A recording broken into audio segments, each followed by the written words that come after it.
Fala galera, meu nome é André Schmidt, jornalista do blog do Garone, e eu tô mais uma vez aqui, é claro, para falar de Vasco.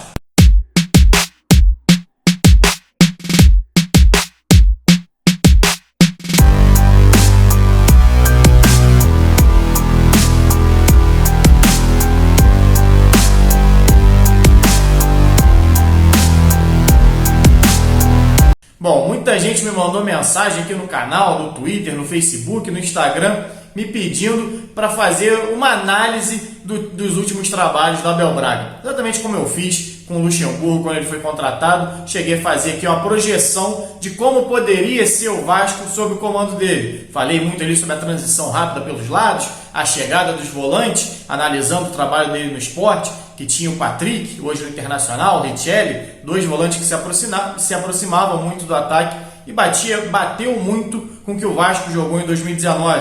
A aproximação do Raul e do Marco Júnior pelos lados, depois teve a entrada do Guarim no lugar do Marco Júnior, enfim, uma transição muito veloz com Rossi e Marrone pela direita e pela esquerda. Foi muito parecido a forma de jogar. Claro, o Vasco não tinha ali um centroavante, não tinha o Diego Souza como camisa 10, o Vasco não teve esse camisa 10, mas a ideia de atacar foi muito parecida. Então resolvi fazer também o mesmo trabalho com o Abel Braga, só que muito mais amplo. Eu assisti, então já faço inclusive convite para você se inscrever aqui no canal e deixar o like, que eu assisti 100 jogos, 100 melhores momentos dos jogos do Internacional 2014, todos os jogos do Inter em 2014 no Campeonato Brasileiro, todos os jogos do Fluminense no Campeonato Brasileiro de 2017, alguns jogos do Fluminense em 2018, que é quando o Abel muda um pouco a forma de atuar, vou falar isso aqui mais pra frente, e todos os jogos, na verdade,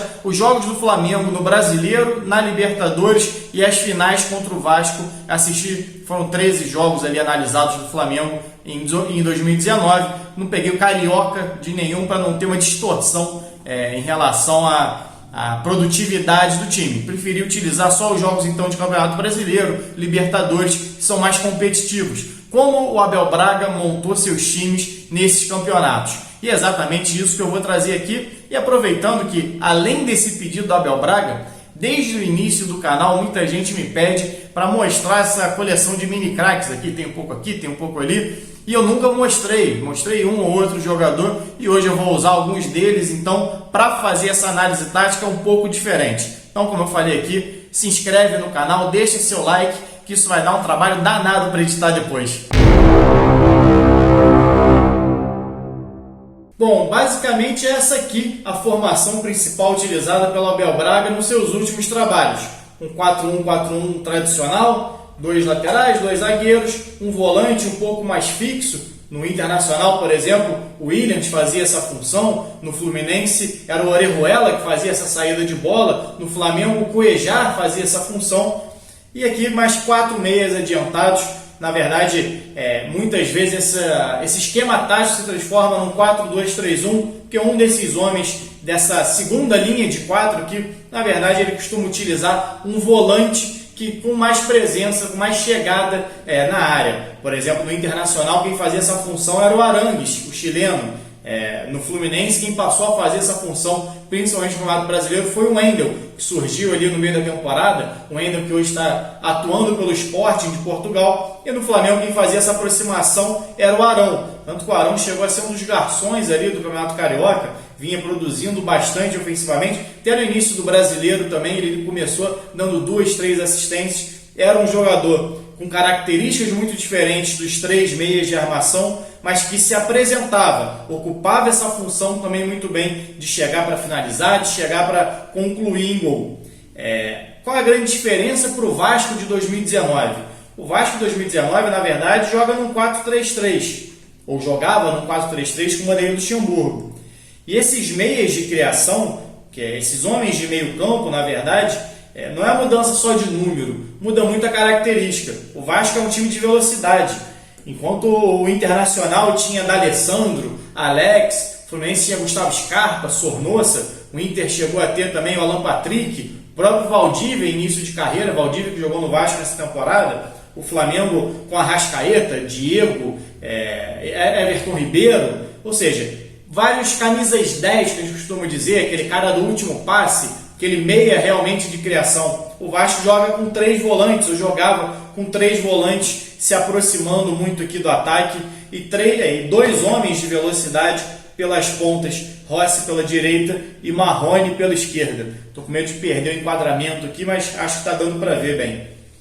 O Vasco hoje não tem esse camisa 10. Esse talvez seja o grande trabalho a ser realizado pela diretoria, ou talvez seja, na verdade, não o trabalho a ser realizado, mas a busca a ser feita hoje dentro desse elenco, dentro do mercado, é encontrar meias de criação como o Abel Braga sempre costumou ter nos seus trabalhos mais recentes.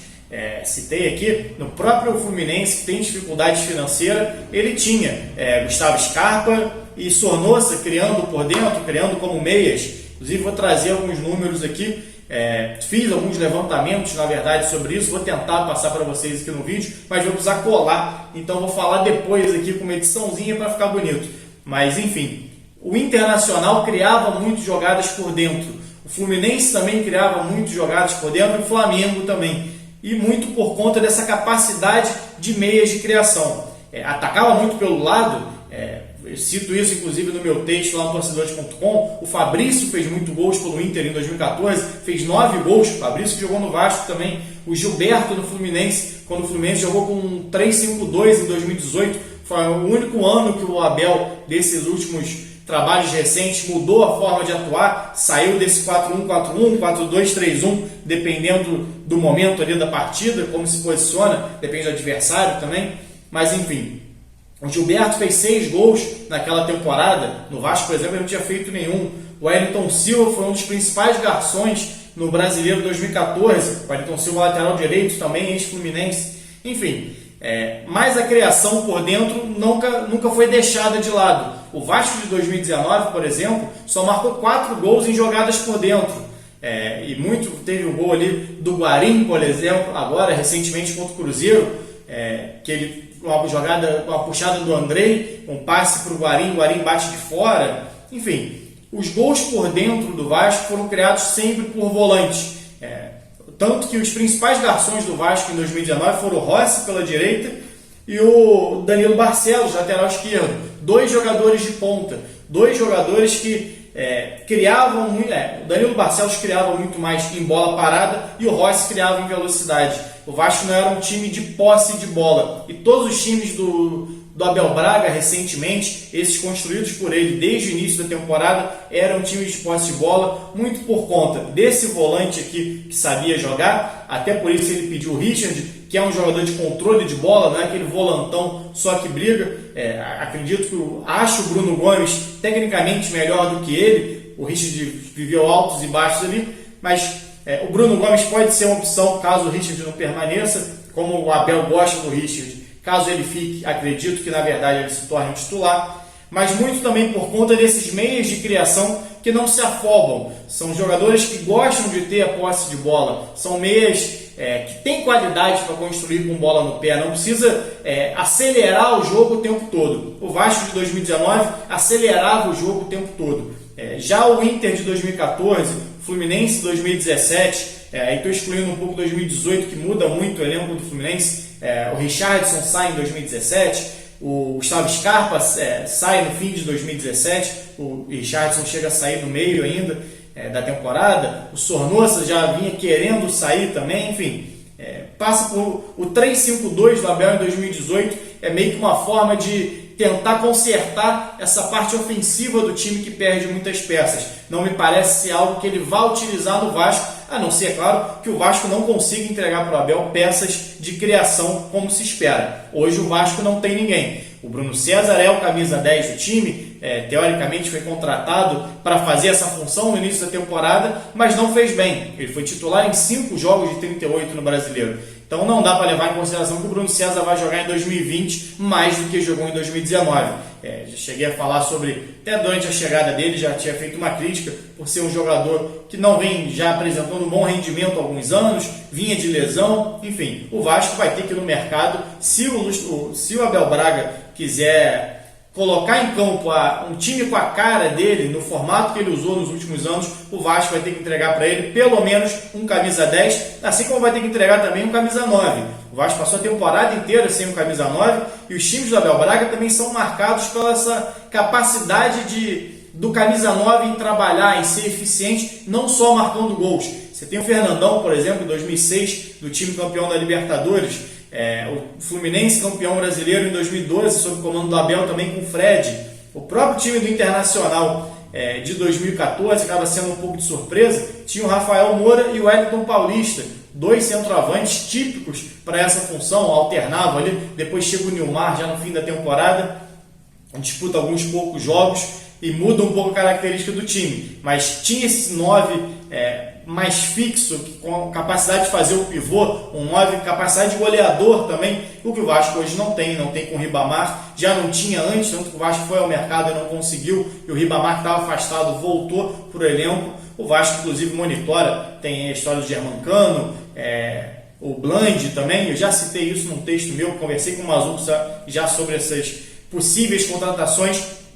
Muito provavelmente o Abel Braga vai ter sim esse camisa 9, que é também uma característica do time dele. Já citei aqui os laterais também, com a ofensividade dos laterais nesses times do Abel Braga, o Vasco vai ter que ver em relação à lateral esquerda. O Pikachu é um nome muito forte ofensivo, sempre foi desde que chegou ao Vasco. Mas na esquerda, por exemplo, o Henrique tem 145 jogos como profissional e não tem nenhum gol. O Ramon tem essa característica ofensiva que o Abel gosta, mas é um jogador que está há mais de um ano sem atuar. A gente não sabe como o Ramon vai voltar. Claro que a gente fica na torcida sempre para que ele volte bem, para que o Breno volte bem à zaga, mas sabe que é muito complicado um jogador se recuperar depois de tanto tempo lesionado. É uma volta que tem que ser com calma. O Vasco não vai chegar colocando, ou não deveria chegar colocando o Ramon para disputar, se tornar o titular de um dia para o outro da posição. Então, se eu fosse o Abel hoje, se eu tivesse que, na verdade, se fosse o Mazuco hoje, tivesse que contratar por alguma posição,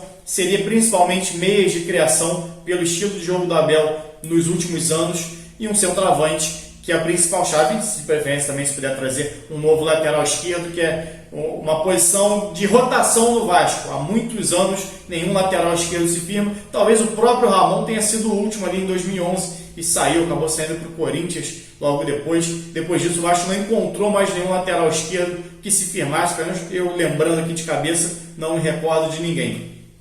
Mas basicamente o esquema tático utilizado pelo Abel nesses últimos anos foi esse aqui, um 4-1-4-1, que muitas vezes se tornava um 4-2-3-1, com um dos homens ficando um pouco mais preso na defesa, dependendo muito do adversário e das circunstâncias de jogo. Criando muito jogada por dentro, com passe desses meias, muitas vezes com a ultrapassagem desses laterais, não só para ir até a linha de fundo, mas entrando dentro da área para finalizar. Falei aqui o caso do Fabrício e do Gilberto, se tornaram laterais artilheiros na mão do Abel. Tem o caso do Cláudio Vinck mesmo, que pertence ao Vasco e que hoje não vinha fazendo parte do elenco em 2019, que pode inclusive ganhar uma nova chance com ele. Em 2014, no Internacional, ele marcou 5 gols sob o comando do Abel Braga. Então pode ser uma peça que ele volte a utilizar. É um jogador que tem a bola parada, é um jogador alto, e é uma das armas também do Abel Braga.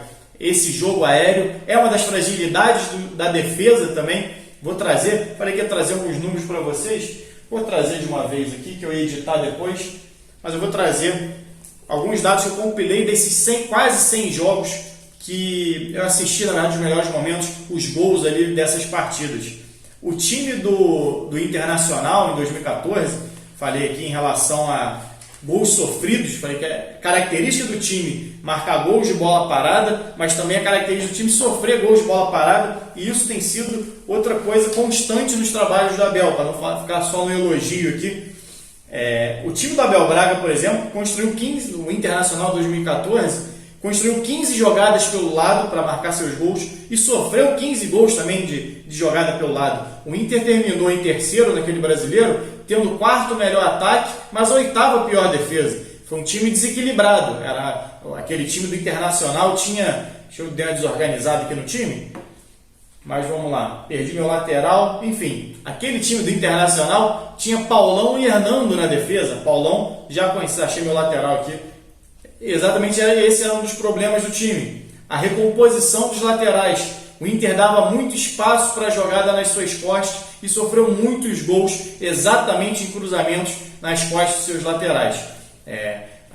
Citei aqui o Gilberto mesmo, que jogou com ele no Fluminense, jogou com ele no Internacional também. Era uma das armas do time, mas também era uma das deficiências. A bola parada era um outro grande problema daquela equipe. Deixa eu ver aqui onde eu anotei. Era uma eficiência e uma deficiência, né? O Inter fez 7 gols de bola parada e sofreu 4 gols de bola parada. No time do Fluminense de 2017, esse número sobe demais. O time do Fluminense em 2017, falei aqui que perdeu algumas peças importantes, foi se desmontando ao longo da temporada, sofreu 11 gols de bola parada e 20 de cruzamentos com bola rolando. São 31 gols de um total de 53. Ou seja, muito mais que 20% dos gols sofridos, muito mais que 50% dos gols sofridos pelo Fluminense do Abel Braga no Brasileiro de 2017 foram em jogadas aéreas ou jogadas, ainda que rasteiras, mas construídas nas costas dos seus laterais. Essa é mais uma das coisas que ele vai ter que ver para esse trabalho dele em 2020. Inclusive até no próprio Flamengo, que é um time mais forte que ele comandou nos últimos anos, o Flamengo sofreu 3 gols em pressão alta, ou seja, perdendo bola na saída. O Rodrigo Caio tem a derrota do Flamengo, se não me engano agora, não sei se para a LDU, na verdade para o Atlético Mineiro, é a última derrota dele comandando o Flamengo, se eu não me engano, a falha do Rodrigo Caio no primeiro gol e uma do Léo Duarte, no segundo. O Flamengo teve alguns erros defensivos ali muito claros, individuais e coletivos. Mas estava falando aqui, dos 13 jogos do Flamengo que eu analisei, ele sofreu 12 gols. 4 deles em jogada pelo lado. 3 com bola rolando e 1 de jogada de bola aérea. Inclusive perde para o Peñarol numa jogada assim dentro do Maracanã. Ou seja, 1/3 dos gols sofridos por aquele time foram em jogadas desse tipo. E mais 3 em pressão alta. Mais 50% com falhas ou coletivas ou individuais do seu sistema defensivo. Isso é algo que o Abel vai ter que trabalhar bastante no Vasco, até por ter peças escassas ali. Acho a defesa do Vasco boa, tem boas opções, Leandro Castan, Ricardo Graça, Oswaldo Henrique precisa definir ainda se vai ou se fica. Teve uma oscilação no fim da temporada, mas vinha fazendo um bom campeonato. Gosto também dos zagueiros da base, o Ulisses e o Miranda. Acho que são jogadores que podem ser mais aproveitados nessa temporada. Na próxima temporada, em 2019, eles atuaram um pouco, mas acho que são nomes interessantes para o Vasco ter no elenco, até porque o Vasco não tem muito dinheiro para se reforçar, tem que fazer contratações pontuais para dentro desse time. E como eu disse aqui, esse time, para jogar com a cara, pelo menos, do Abel Braga dos últimos anos, com a cara que eu digo, com as características, com a maneira que o time atuou nos últimos anos. Foi principalmente através de criação de jogadas centrais com seus meias, seja por ultrapassagem de lateral, muita bola parada funcionando também é verdade, mas com bola rolando, precisa desses meios de criação e precisa de um camisa 9 que saiba fazer o pivô, mas que saiba também fazer gols. Ou seja, camisa 9 de qualidade que chegue para entregar pelo menos 15, 20 gols numa temporada. E isso o Vasco hoje não tem. Bom, galera, é isso. Espero que vocês tenham gostado dessa análise aqui um pouco diferente que eu fiz em relação às últimas que eu havia feito. Só para dar uma mudada aqui no canal, ver o que vocês acham. Então, deixe seu comentário também falando o que você achou. Deixa seu like se você gostou. Se você é novo, se inscreve aqui no canal, isso ajuda demais o meu trabalho e me ajuda a fazer, inclusive, mais materiais como esse, para eu ter mais tempo a produzir com mais calma, porque depende, obviamente, do retorno de vocês para eu manter o trabalho aqui. Bom, galera, é isso. Saudações, até a próxima. Valeu!